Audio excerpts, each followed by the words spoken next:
So normally this is my second podcast of the evening, as you gentlemen know. Tonight, this is my first. The one downside of living in a city where you got a lot of things you can do and a lot of things you can get into entertainment wise and whatnot is every once in a while some knucklehead does something dumb in traffic and screws it up for everybody. Now, I had a fender bender tonight in downtown Pittsburgh. I sat on the Liberty Bridge for about 45 minutes just trying to get home. Made it in time for this one. But isn't it weird, though, sitting in traffic sometimes can make you stressed out and make you tired? I'm dragging. Mm-hmm. Yeah, it's just exhausting. I mean, not to mention the amount of jerks that you got to deal with on the road when you're trying to switch a lane here and there. And then everybody know the old saying is when you go in one lane thinking that it's going to be faster, and then the other lane starts to move the lane that you just left. And that's always a frustrating matter, too. It's just emotionally exhausting kind of thing. So, I feel you for sure. I hope you had some good music while you were driving back home, straight on that bridge. 90s hip hop. There you go. At least that was making you a little bit happier. It was. And sometimes angrier, depending on what was on. I'm not gonna lie. DMX got me a little hyped. I thought about fighting somebody in traffic. Happens to the best of us. But hey, here now, ready to rock and roll. So let's get the party started.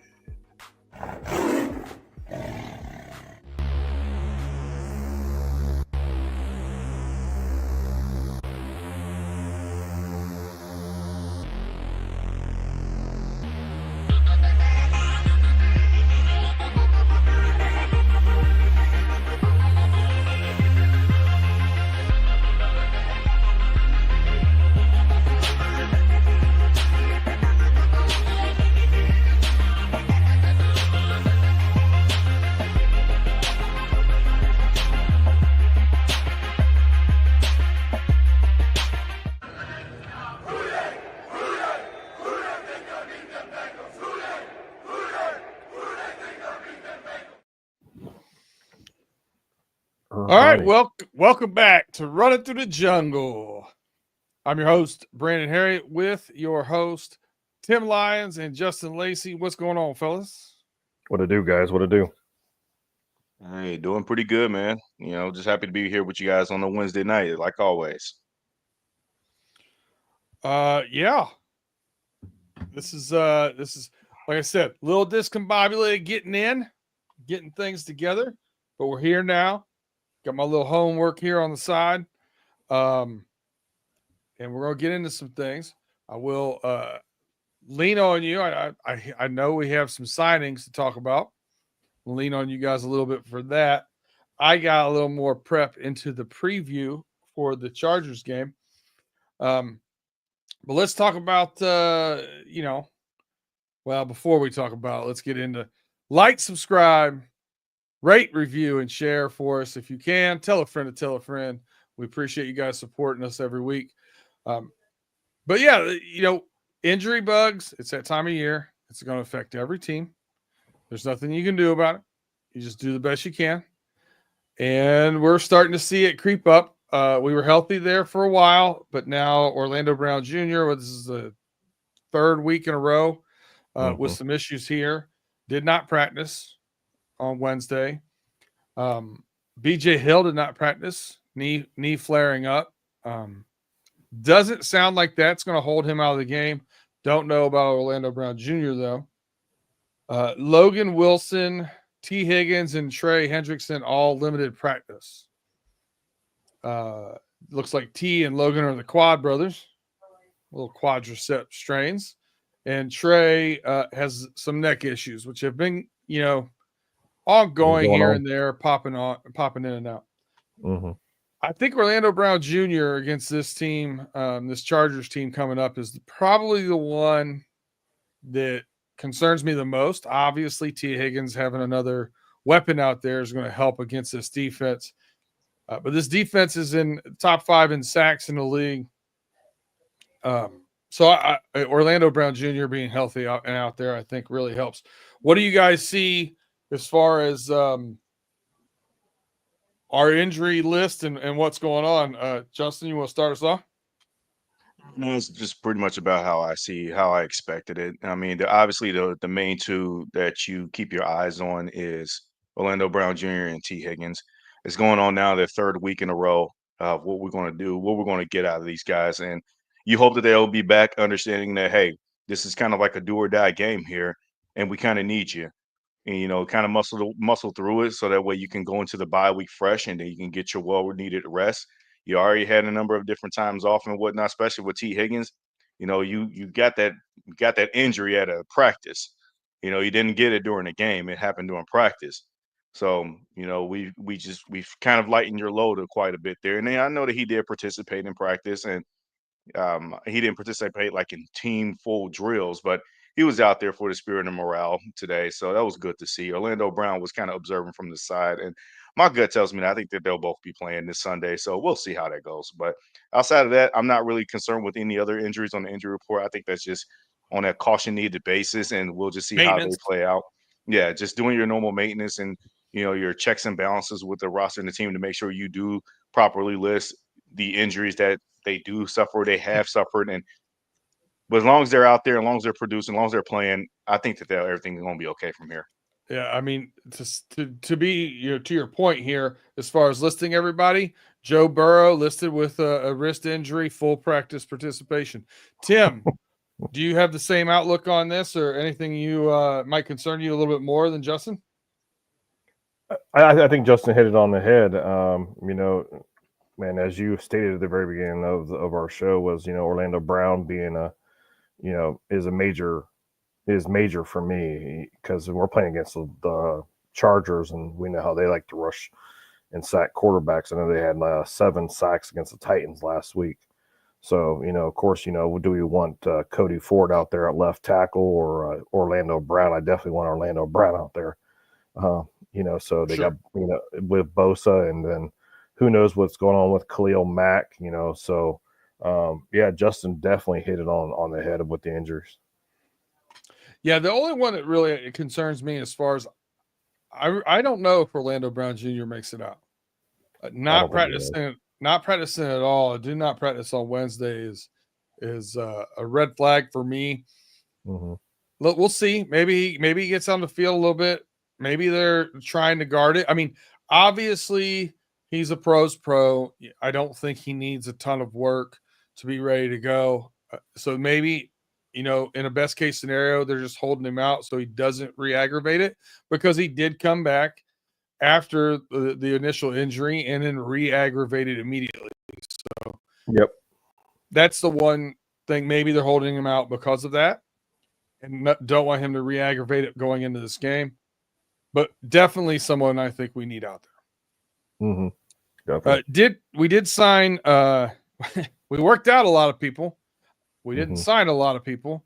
So the transactions I'm seeing so far are claimed Isaiah Williams off of waivers for the Detroit Lions, and then signed Gary Brightwell to the practice squad. Who? Yeah, Gary Brightwell.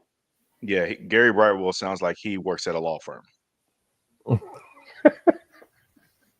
My name is Gary Brightwell, and I'm your State Farm agent. How about Gary Brightwell Electricians? Yeah, it's just the last name that gets you. It just sounds. It does not sound like a football player whatsoever. And I saw that we signed him to the practice squad. And as far as Isaiah Williams, that's what you said. Yeah. Yep. I have no idea who that is. I know that he was a cut candidate from the Detroit Lions, and we just picked him up off waivers. Whatever, man. You're just throwing bodies at the depth position. None of it moves the needle for me. At this time of year, it is what it is. But I do want to get into something because it was regarding the whole Xavier Howard situation. And I think a lot of fans are just in an uproar regarding that. Why didn't the Bengals sign Xavier Howard? Like, had the deal gone that bad? Like, how awful could that deal could have been to not sign him to at least a practice squad? And look, man, I know I want to rip the Bengals for a lot of things, but I think this one's kind of on Xavier Howard here. I think that this is a situation where he's kind of overvaluing himself a little bit, and he needs to understand that, dude, you are on the couch, and you need to accept a prorated vet minimum deal, and you're going to be on the team's practice squad. I don't know what the nooks and crannies of what the whole situation. I'm speculating here, but I think that the automatic assumption that the Bengals just blundered this one is a little bit too extreme. I know that we're in this space now where we're just criticizing and very critical of everything that the front office does, but it's very important to compartmentalize these kind of things. And I don't think that this is on the Bengals front office. I think that is a little bit more on Xavier Howard and how he overvalues himself. And this Yeah. dude has he has a little bit of a negative track record history right now, and he's not the same player that he once used to be, and he's on the couch for a reason. So I don't blame the Bengals on this one here. Have you seen any numbers leaked yet? Because I have not. I haven't seen what Haven't. he asked, what he refused. I don't know. Yeah. If it's a if it's he wants to sign for the rest of this year and next year, I agree. He probably wants a little bit of guarantee, like beyond this season, and that's unfortunately that's not what you're going to get. Now he might get lucky, and then a team may come calling him that's a contender that probably lost their starting corner, and then they'll give him a call. They saw that he worked out and the workout went well, and the Bengals did offer him a contract. He declined, and he might be on the team's active roster at that point. I mean, again, right now it's all speculation here, but nonetheless, I think the Bengals would have signed him to a deal if they. I mean, I think that they understand, like, dude, we need bodies here, and we brought you in for a workout for a reason, with the intent to bring you to the team. I just think that maybe it's a situation where Xavier Howard wanted more than what he's asking for, and I think that he is not willing to play I want the bare minimum game, just to prove. Like, I think that he just. I don't know what the situation is, but I'm not faulting the Bengals front office for this one. I would love to see what he was asking for leaked. We might see that when Hard Knocks comes. We might see it. That will be a good little clip to play to see what really went on behind the scenes, what came to this deal. Tim, did you get a little excited about running the damn ball, seeing Leonard Fournette coming over? I did, because we do need that power back. That's one thing that we've discussed. Out in the off season was we needed that 1-2 punch, that thunder, that lightning, and then that boom. And unfortunately, they didn't get that job done, that deal done either. I'm guessing maybe Leonard Fournette was maybe just not one of their top candidates for running back. I don't know. But I did want to discuss Xavier Howard, though. I know I've seen in the past that Xavier Howard said, it's not about the money. It's not, I don't want all this money. I have my money and all this other stuff. And that he wanted to go to a Super Bowl contending team or a Super Bowl team. I have my mixed feelings. I think Justin's pretty much probably on the right path. And we're all speculating here because we don't really know what actually happened, because nobody's released anything. But, I think maybe Xavier Howard wanted more money than what the Bengals were willing to give him. And he wanted maybe more years. Like Brandon said, he wanted, the rest of this season and next season, X, Y, and Z. But if you're a corner coming off the couch and you want to play football, and I know the legal issues that Xavier Howard has had, I know you probably want a little bit of money in your pockets too while you're sitting on the couch playing Madden instead of playing on the field. But, I have my mixed feelings. It could have been part of Xavier Howard. It could have been part of the Cincinnati Bengals not wanting to give him X, Y, and Z of what he wanted. I was hoping that we would have gotten him, to be honest with you. I think that veteran presence in the locker room for Cam Taylor, Britt, and the guys, somebody that's actually, was a pretty good corner when he was with Miami. What did he, four-time Pro Bowler or something like that? I forget what he was. But Xavier Howard, he did have a good career when he was playing football for a couple of years with the Dolphins. So, but then, we don't know. We don't know what happens behind closed doors. It's one thing I always say. You never know what happened behind closed doors. And in this case, unfortunately for us, we didn't get the news that, everybody wanted. They're all like, why didn't we go after a defender during the trade before the trade deadline was done? And why didn't we do this? Well, we did try to go after what's his nuts off of after he got cut from the Ravens. Runnin Thru. Yeah, we tried to Yannick get him. Ngakoue. Yeah, we tried claiming him, but the Patriots were a higher priority because they had a worse record than us. So we didn't get him. Now Xavier Howard. So they tried is all I can say. That's all I can say. Before we get into any discussion regarding team, let me break this a little bit down because I know that they're trying, but at this point, it just feels like every move that they're making is coming off of desperation attempts now. At this point, Well, even yeah, with the Yannick definitely. Ngakoue attempt to claim him off Yeah. waivers.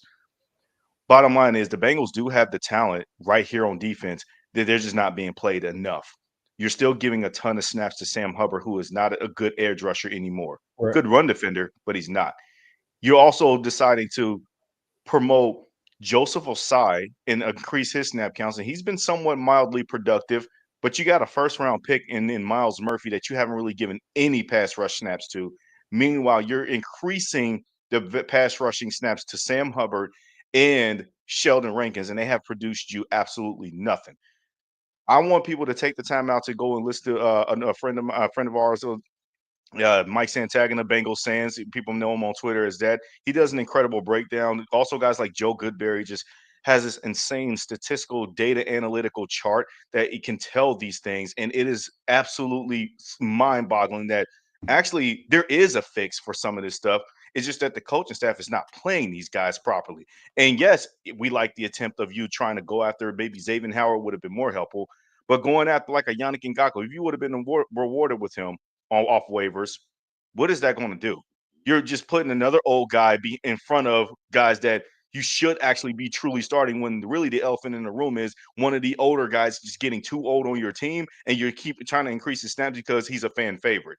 So a lot of this is just blatantly just bad coaching moves from start to finish, and front office just trying to cluster around the decision making at the last second. And I'm not really buying any of it no more at this point.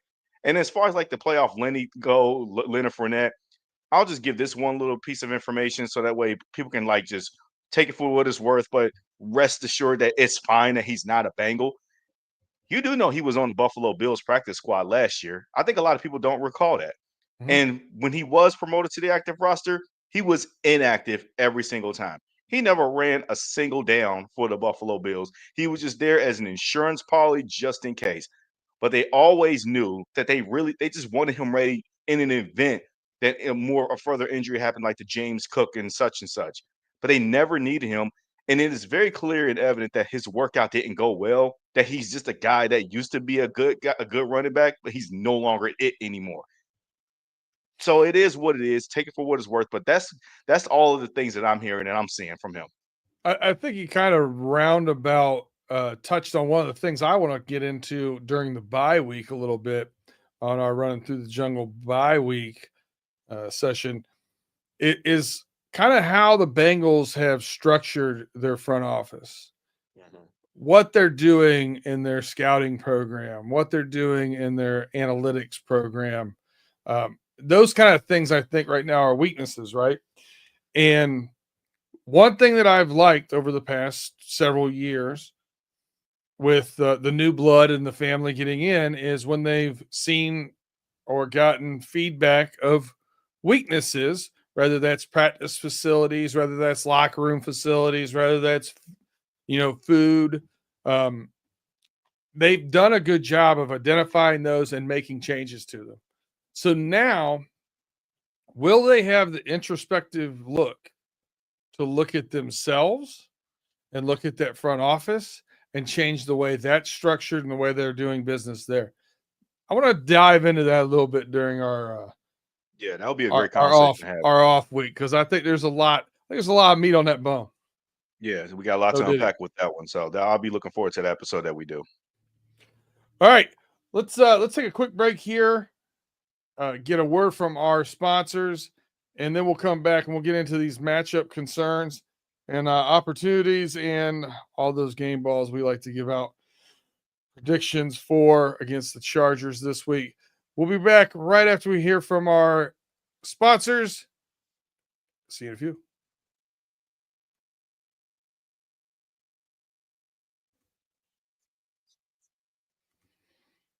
All right, and welcome back to Running Through the Jungle.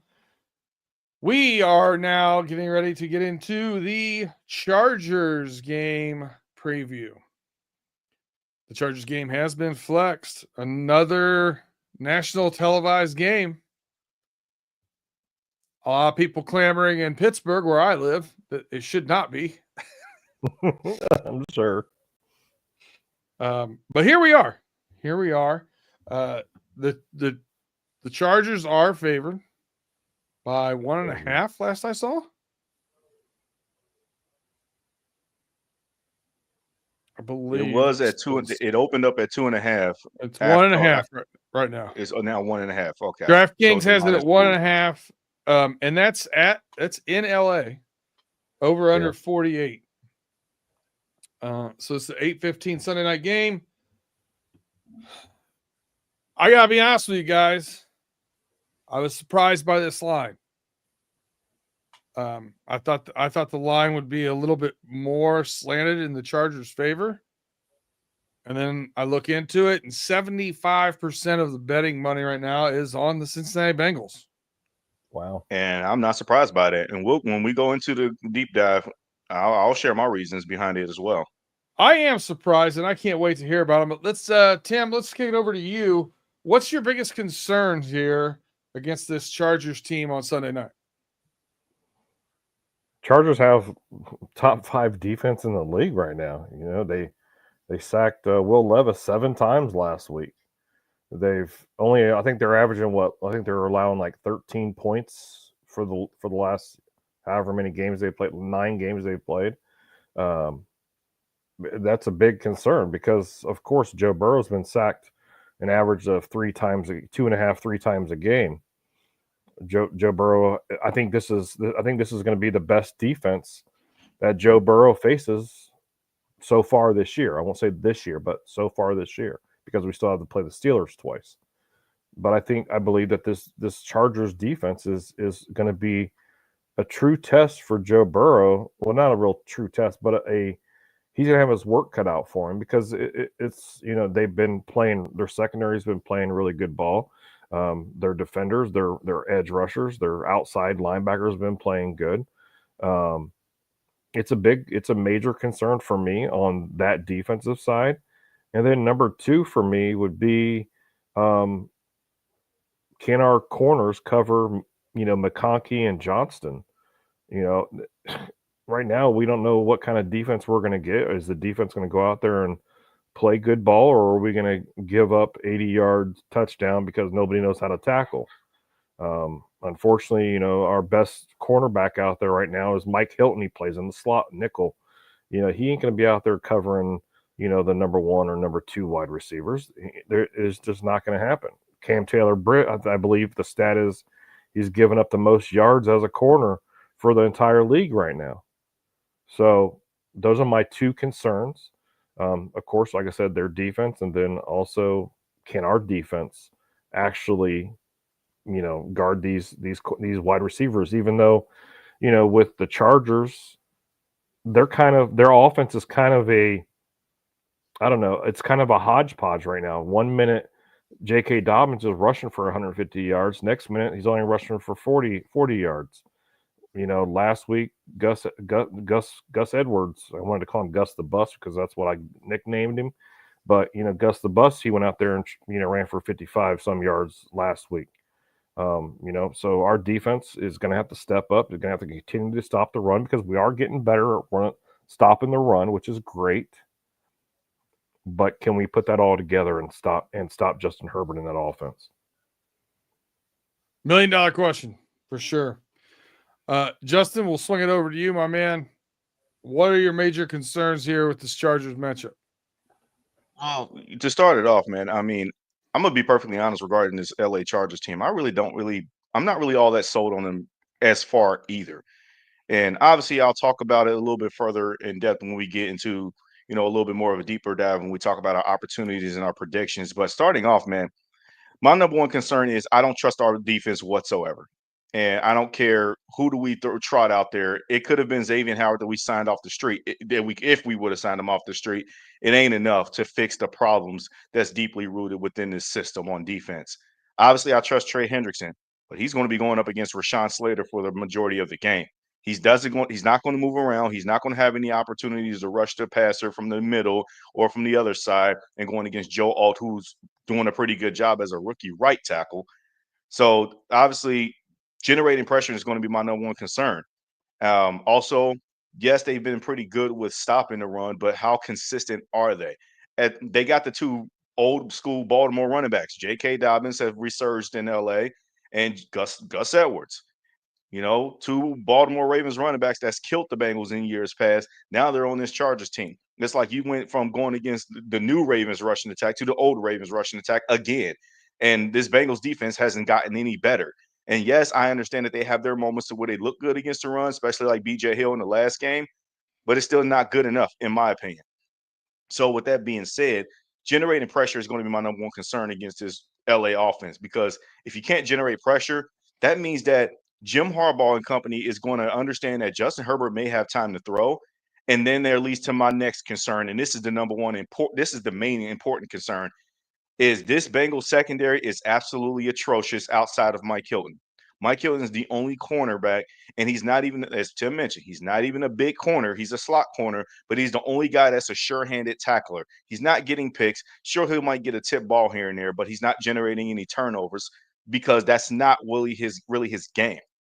The outside corner with Cam Taylor-Britt and DJ Turner, and at this point, you might have to throw Josh Newton in there because Cam Taylor-Britt is not the same. It is just frustrating to watch, and then we don't even need to talk about how pathetic and putrid our safeties are. That's the worry for me, because while I'm not sold on the receiving threat of Quentin Johnston and Lad McConkey, and if I'm not mistaken, Josh Palmer should still be there too. He is. I'm looking at the depth chart right now as we speak. But also their tight ends. They got the old boy Hayden Hurst back there, and they still got Will Disley. So they can generate easy yards in a hurry if they need to. And that is my concern. And now the question is, can they bow up and finally start generating some turnovers and be enough to start beating a good team? That is something I don't trust this defense with. But that's also, it's a wait and see kind of thing. I feel like that it's an ebbs and flows kind of game, but I just don't feel like that I'm really trusting in their consistency, and that's my number one concern. For us on defense, I really think we have to be able to stop the run here. Now, I know Justin Herbert is extremely talented. You did talk about the tight ends there are fairly good. Wide receivers, a little bit left to be desired there. I think that's something they'll probably address in the offseason. But I want us to make sure that we bow up and really do a good job stopping the run. My biggest concern is definitely with their defense. And here's the reason why. There's a whole bunch of Michigan National Championship stuff from behind me from last year. And Jesse Minter was a big part of that as a defensive coordinator. And I know he watched this game tape from last week and sees Jamar Chase is a bad man. He's going to make sure two things. One, he keeps pressure on Joe Burrow. And two, Jamar Chase will not beat him. I watched him do it. He schemes up stuff like that all the time. So I expect bracket coverage. I expect that they make somebody else beat them. My concern is definitely that pass rush and protecting Joe Burrow. I mean, at all costs. Mm-hmm. So that's my biggest concern with them. I mean, they're top 5 in passing defense, top 5 in rushing defense, and number 1 in scoring defense. Not great. And I think, Tim, you said, what are they, 4th in sacks? Something like that in the league? Yeah, something like that. Yeah. So the only team that we've played so far that have more sacks are the Giants. Yeah. And we saw the struggle there against a pretty putrid offense that the Giants have, just because we couldn't put up points. So those are my biggest concerns. Let's go with opportunities. Justin, I'll let you start it off and save the second round here for Tim, since he started off the defense. What you got for our biggest opportunities against this Chargers team? All right. So the biggest opportunity for me is that, as I mentioned briefly into the concern portion of the Chargers matchup, This schedule is going to get absolutely challenging for the LA Chargers. This is why I'm also not really concerned with how they've performed so far, in that their their top ranked defense, although I will give them credit for performing as well as they have thus far, that defense has not been truly tested. In the moments that they have been tested, they've lost games. Look at their wins. The Raiders week 1. Yes, they beat the Raiders. The Raiders are a horrible team. We already know how horrible of a team the Carolina Panthers are. They also lost against the Steelers and the Chiefs in back-to-back weeks, scoring 10 points against both teams. Now, both teams got a pretty good defense, but at the end of the day, the Steelers offense was not what it is now back when they had Justin Fields starting. And Kansas City is still Kansas City that didn't really have anybody to throw to during week 4 when they met them then. And they had a bye week 5. They did beat the Denver Broncos, but again, it's one of those things where I'm not really sold on the Denver Broncos neither. So that's really not much of a matchup opportunity for that matchup concern for them.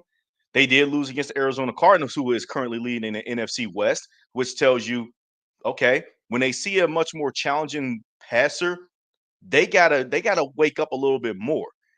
And they did, and then their 3 straight wins was just again, it was just against horrible teams. The New Orleans Saints, the Cleveland Browns, and then now this past weekend against the Tennessee Titans. Here's their next 5 games. Starting with against the Bengals on Sunday night. Then they have the Ravens next week on Monday night, the Harbaugh Bowl. Then they got to go at Atlanta. Let's see how they do against that offense as well. And then they actually got to go to Kansas City this time. And they get to return home against the Tampa Bay Buccaneers. I don't really feel good about the Chargers in that stretch. So their defense is going to get tested like crazy over these next few weeks to see if they can truly keep up. And I think it starts this Sunday. I think the Bengals do have a golden opportunity to really bring a new level of challenges for this Jesse Mentor led defense. Again, I'm very happy to see what they've built up equity wise as far as like their culture. Jim Harbaugh is a fantastic coach, and he's going to get this team ready to play no matter what. I do like their pass rushers, but Joey Bosa cannot stay consistently healthy all the time. He is the worst out of the Bosa brothers between him and Nick Bosa. Khalil Mack is really not the same guy that he once was, although sometimes I feel like that he wakes up when he plays certain quarterbacks or something like that. I'm not really sold on that either. I'm really am sold on their defensive line with Puna Ford in them. I do like their interior because their interior is the thing that can get them a little bit of pressure. And that's how those guys can rush off the edge. And they can also bring guys and rush in from the linebackers or a safety. It's really this hybrid kind of defense that you've seen Mike McDonald run from the Baltimore Ravens, who came from Michigan. And it's like the Ravens and the Chargers are almost running the same philosophy and the scheme at times, which should make a really good advantage for the Bengals and Joe Burrow because I'm sorry, I get it. Their Chargers have a top-ranked defense, but the names on that defense and the producers on that defense is not like what Baltimore have. Baltimore had Roquan Smith, Kyle Hamilton, who did get hurt, Marlon Humphrey, Nanda Matabike, Adafe Owe, I'm not all that sold on, but I like him better than some of their players that they have. So the Joe Burrow had overcome that, and all he had to throw was Jamar Chase. Again, I like some of the guys like Asante Samuel Jr. and I also like Morgan Fox, who's the other guy that I forgot to mention as well too. And Derwin James, you can't forget about him. He's a Swiss Army knife as a safety, but also he's also had trouble staying healthy, and he's also had trouble with being able to control getting late flags and penalties and stuff, and that can cost them games. I've seen their games too. I think the Bengals have a golden opportunity to really attack this defense to really dictate what they should be doing. Kind of like what we saw the Ravens do. The Ravens defense threw the kitchen sink at Joe Burrow and they still couldn't stop him. And he only had one target, and that was Jamar Chase the whole game, and they couldn't stop him. Now, this is a new Chargers team. You can watch all the film that you want to, Jim. You can call your brother up all you want to and be like, hey, what did you see out of Joe Burrow? Like, what do you think we can do? I'm sure they can trade notes and stuff like that. But at the end of the day, this is the NFL, bro, and things change on a week-to-week basis. And quite frankly, they've been living in this infamy of playing bad teams and getting credit for that for this long. And I think it comes to an end this Sunday. And I think that their defense is really going to get some challenge and test from the passing attack of Joe Burrow and company, because I know we don't really run the ball that well. So I think Joe Burrow's the best answer to win, and they're going to learn first and foremost that he's really tough to stop. So that's my number one opportunity that I have. You're on mute, Brandon. You're on mute. No, I was There on you go. mute. Man, I was laying it down too. There was such good insight. You guys should hear the show I do here in private. All kidding aside, you did reference the similarities to the Chargers defense to the Ravens defense. Michael McDonald coached for the Ravens from 2014 to 2020 when he was a defensive coordinator. He started as an assistant and went to defensive coordinator. Jesse Mentor worked for him from 2017 to 2020. There's a very much similarities because they came from the same coaching tree. Right. And they run a very similar defense, both of them. And you look at what the change from the Chargers going from 24th defense in the league to the first. Look what's going on in Seattle right now. Their defense is much improved over last year as well. So those guys are really good at what they do on the defensive side of it. Tim, what's your biggest opportunity for the Cincinnati Bengals team against this Chargers team? You know, I'm going to go with running the football, running the damn ball. Let's run that ball 27 times and run that football. Last week, the Chargers gave up 130 yards in rushing. I think it was 132 yards rushing against the Tennessee Titans with Will Levis and Spears and whoever in the hell the other running back was. I don't know, but they gave up 132 yards. Let's run the football. I know we're not gonna. We're gonna probably, Joe's probably gonna drop back probably 40 to 45 times, and we're gonna run. We're gonna run the ball probably 20% of the plays. But I think our opportunity would be running the football. Getting a run game started. Giving them an opportunity to work in the play actions and mix up plays for Joe when he does drop back, because he's not going to be able to do these 3-step drops, and he's going to get beaten up. All last week, what did we see against the Ravens? Joe was getting the hell beat out of him last week. They were beating the hell out of him. So I'm gonna just like Justin said, and just like you guys were just saying, the Ravens and the Chargers defense is pretty damn close to the kind of defense. So our opportunity is going to be to run the football some more, open up some play actions, get Joe Burrow a little bit more time because they're afraid we're going to run.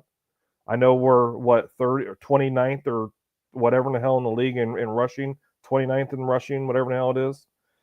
I know we don't run the ball. It's obvious we don't run the ball. But there's been times where we did run the ball and we got a good outcome. So let's stick to that. Let's run the ball, 12 personnel formations, putting Jamar Chase in motion, putting Jamar Chase back as a running back, mixing up Jamar Chase, because if we get the run game going a little bit, and not letting them think that we're just going to throw the drop back and let Joe Burrow get beat the hell up. I think our opportunity is running the ball, getting Joe Burrow some time to throw the ball, mixing it up. And I believe if we do that, if that formula works, but we all know Zach Taylor's going to screw this up anyways. He's going to call 65, 70% passing plays. Joe Burrow gets sacked 5 times and we lose the game. All right. So on that cheerful note, I'll let you know where I look at this. I do agree with you as far as running the ball. When you look at the teams that run the ball well, right? The Ravens versus us in the first game is a perfect example. We really kind of stunted what they were trying to do, held them at bay for most of that game. But what they do, they kept running in the ball. Yeah. And eventually they break one and bust one open. Teams that are really successful, I mean, it's like being hit with a ball peen hammer. You got to do it over and over and over and over again before you bust through. So the 3 yards, 4 yards, 2 yards, 5 yards, 2 yards. I think our coaching staff, specifically Zach, Taylor because he calls the plays. Those guys get impatient because they know all the shiny tools they have over there, and they can get bigger chuck plays and more likely to break one on a bubble screen with Jamar Chase. I get all that, but I think you need to stay somewhat committed to it. That said, I want to stay committed to it to keep the play action pass an actual viable option and to give a little more breathing room for Joe Burrow. I think my opportunity for this game would be this. Joe Burrow and Jamar Chase are leading the league in a lot of different things. And there's, they've done it basically beating up on teams that aren't very good. Now you have a chance to have the number one defense in the NFL standing across from you. This is as good as they got right now in the league. Go do it against them. Prove something. That's where I'm at. That's the opportunity, is to prove something, put the whole league on notice. We ain't going nowhere. You know what? And also, too, with the running game that you guys both spoke of, yes, that is an opportunity for the Bengals to get to stick with the run. But to be fair, they did actually run the ball somewhat efficiently against the Ravens up until the fumble happened. And then when all the momentum just swung the Ravens' direction, it was almost like there was no one else. And they still went to Chase Brown to at least run the ball again in some spots. But really, he was used as, dude, at this point, we got to keep up because we got to keep scoring. And that's where the momentum shift changed. You saw that the defense couldn't stop anybody, and you had to get quick points. And the best way to do that was, let's just sit back and throw. I think that the Bengals, had Chase Brown not fumbled during that period, I think they were running the ball down the field and doing a good job of playing keep away. I think they need to have north of 15 carries a game in order to keep people honest. Period, point blank. And the same thing regarding with Khalil Herbert, too. Like, he fumbled his very first snap attempt carry, and he never saw the field again. Right. It was one of those things where you got to get consistent with some of these guys, and you just brought them in, so I don't really put too much. That's a whole learning how someone hands the ball off and how somebody takes it. And that was his full first-time speed and attempt. So I think that while we clobber that they need to run the ball better, we get it. They have a terrible running game this season and alone in general. But at the same time, Chase Brown is still a capable running back, but he's just not an every down back like you need him to be, because if you use him as an every down back, he's probably going to get hurt like an every down back, and he's not that type of big body to withstand that stuff. And you got to start ushering in somebody like a Khalil Herbert to kind of catch up a little bit. Unfortunately, Zach Moss was not helpful in this spot either, because he was just not explosive.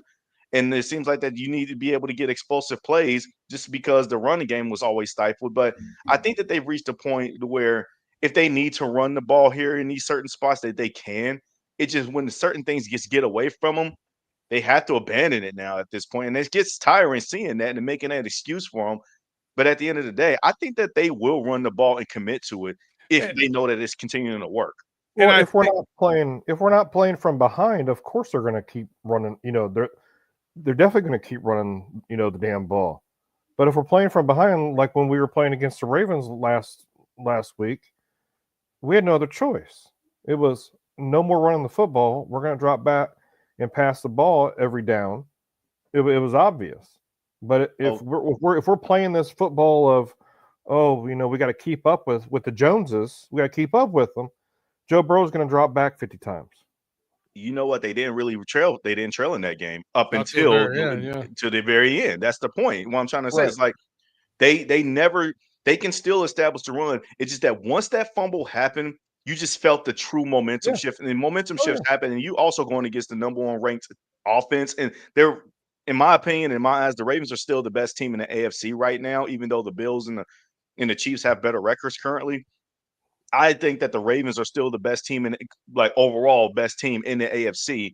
And they were going to eventually make some plays on you at some point, but you just can't get away from what you do best. And I think that they understand, like, look, man, this defense ain't stopping nothing, so we got to make sure that we win with our best guys too. And I think that's probably what the calling card of it is. But this Chargers team is not the Ravens, okay? And that's another thing I'm trying to, just illustrate to the listeners and stuff too, is that while I respect the Chargers and what they've done, they got a winning record. But this is a golden opportunity for the Bengals to finally get a win against a team with a winning record and then start that chain of reaction and start going on a run. Because if you really think that you're a playoff team, you will win this game, and you can win this game convincingly, might I add, too. Even though I'm not predicting that, but you could. The opportunity is there. Have we not had this same conversation for the past 3 weeks? We had the same conversation, I feel like, for the past 3 years, like when it comes to these things. And We're having these yes, I get it. conversations Nothing. for the last year and a half now. This is just it's just insanity that we keep having these same conversations and we're expecting a different result, and it's tiring, it's exhausting. It's like, holy shit, can the Bengals actually turn this around and give us what we're expecting? Because we're expecting this at the beginning of the seasons, but the last 2 seasons we've been getting this. No, I agree. I do, like, it's obvious that part of the thing with running the ball is the offensive line we have.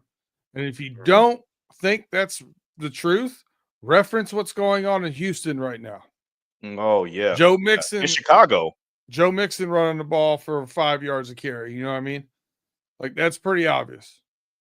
Yeah, no, and also too, and Tim, you already mentioned it, but yes, the coaching mismatch is my number. I should have brought that up as a concern too, but that is an absolute concern that I have too, because I do not have any true faith. Along with the defense, I don't have faith in this coaching staff in general. It ain't just a Zach Taylor thing. It ain't just a Lou Anarumo thing. The coaching staff in general, I do not have faith in, like I do believe more so in Jim Harbaugh's team and how he's gotten them to play up to standard and all that good stuff. So I do have that concern as well too.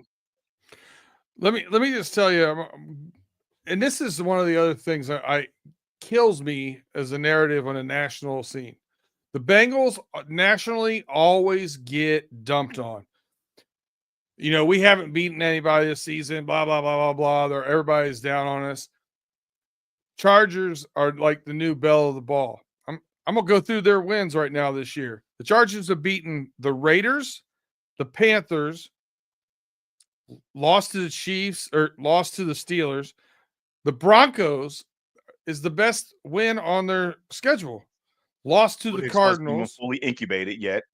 Beat the Saints with the Rattler at quarterback.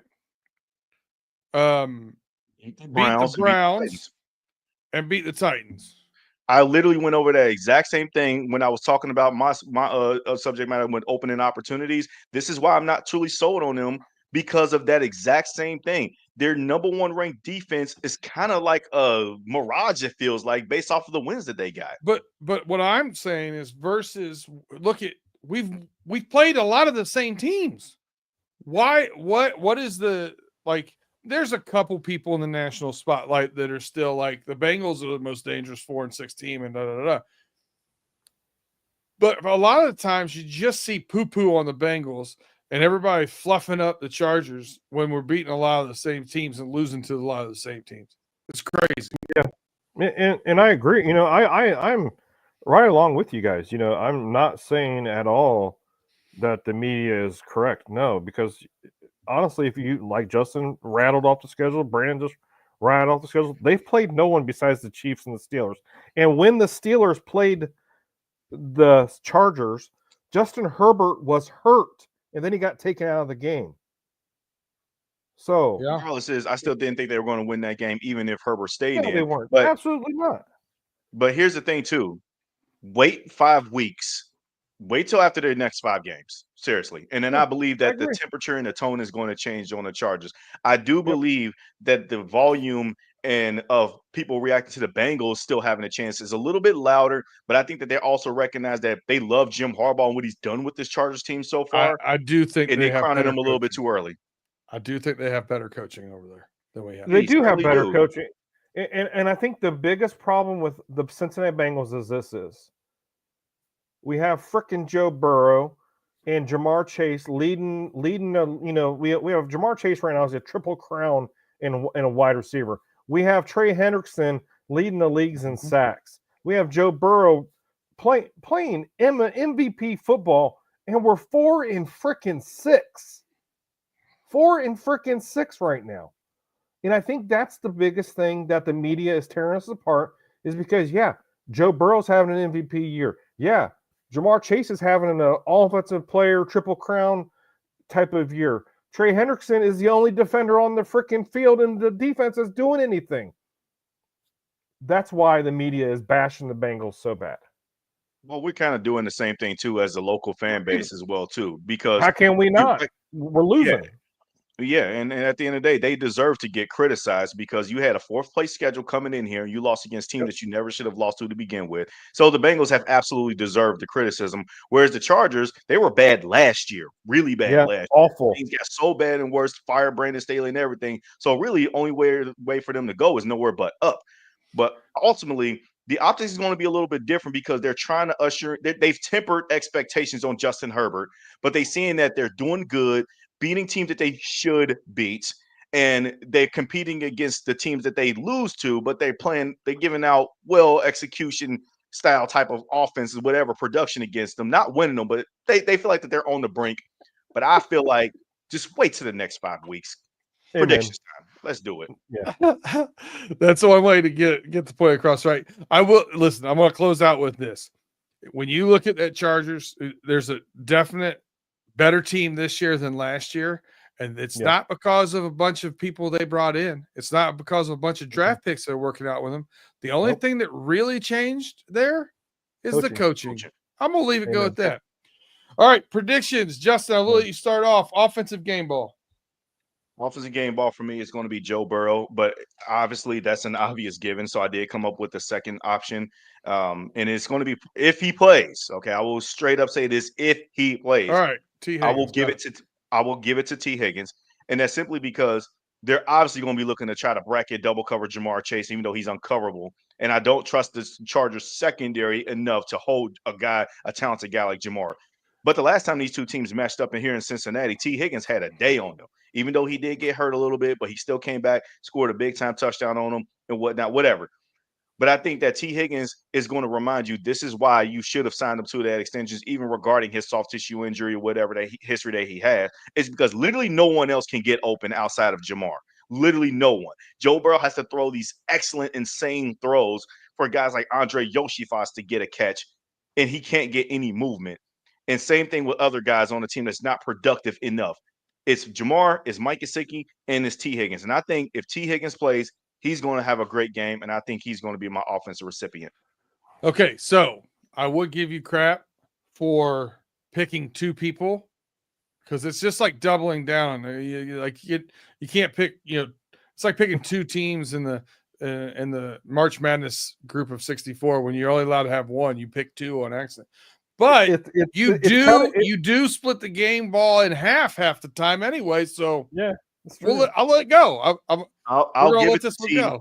My official pick is going to be T. Higgins because it's too obvious to name Burrow, and I feel like that it's too obvious just to name Joe. Okay. When we know it's like voter fatigue at this point, like for the MVP. You know he's obviously going to be in consideration to probably get this award, and he should deserve it. But I'm gonna go with T. Higgins to be off script and a little bit different. All right, Tim, who you got? Offensive game ball. Offensive game ball. I'm gonna be real quick about it because we're creeping up on that hour mark. I'm gonna give it to Chase Brown. Chase Brown, my offensive game ball. All right, he's really doubling down on running the damn ball. How about this? I'm taking along the same lines as what Justin was thinking by taking T, the double brackets, I'm going to take Mike Gesicki. I was going to go with him, but I figured I'd change it up this week. So in the spirit of not changing it up, I think I'm going to take Jermaine Pratt, Defensive Player of the Year, Defensive Player of the Game until he wins one. I'm taking him again this week. Justin, who you taking defensive game ball? Same thing when I try to do with Joe Burrow. I'm going to apply the same concept with Trey Hendrickson. We know he's the obvious, choice because he's the only player that's productive, but I'm going to be different. And my guy I'm choosing is Joseph Ossai. I think he gets a sack in this game. I think that he gets enough pressures in this game to show that, hey, I'm still here and I'm still a viable option. I think that this is finally the game that we're like, finally somebody else got after the quarterback outside of Trey Hendrickson. And I'm going to go with Osai. I do want to acknowledge and congratulate Joseph Osai. That is his first time being chosen as a defensive game ball prediction whatsoever. I don't remember his name coming up, so I hope you're onto something. We could use some good, I hope so too. some good mojo over there. Tim, defensive game ball. Who's your prediction? Day, Austin Art. Nice to see you. Glad you joined. Defensive game ball. I'm going to go with my dog, Mike Hilton. That's all I'm going to say. All right. Pratt Hilton aside, no one taking the normal person. Listen, Tim, I'm going to let you run it back here on your score predictions. I'm going to save Justin for last. I think Justin's got a hot take here. So I just got a feeling about it. So Tim, I'm going to let you go first. What do you got? All right. This is what I'm going to say. I think the Bengals win 23-20 in overtime. Oh, overtime bonus. Yeah, I think it's 23-20 in overtime, because the Chargers, they're only allowing so many points a game, even though it's against, the Broncos and all these other teams that are not doing too well. But, and I know the point spread's 1.5, so I'm going to say the Bengals win 23-20 in overtime. All right. I am tired of going out there and predicting that they're going to have this come to Jesus moment. This is going to be when they beat a winning team and they keep losing. They keep proving me wrong. I come back in here. I talk about the front office.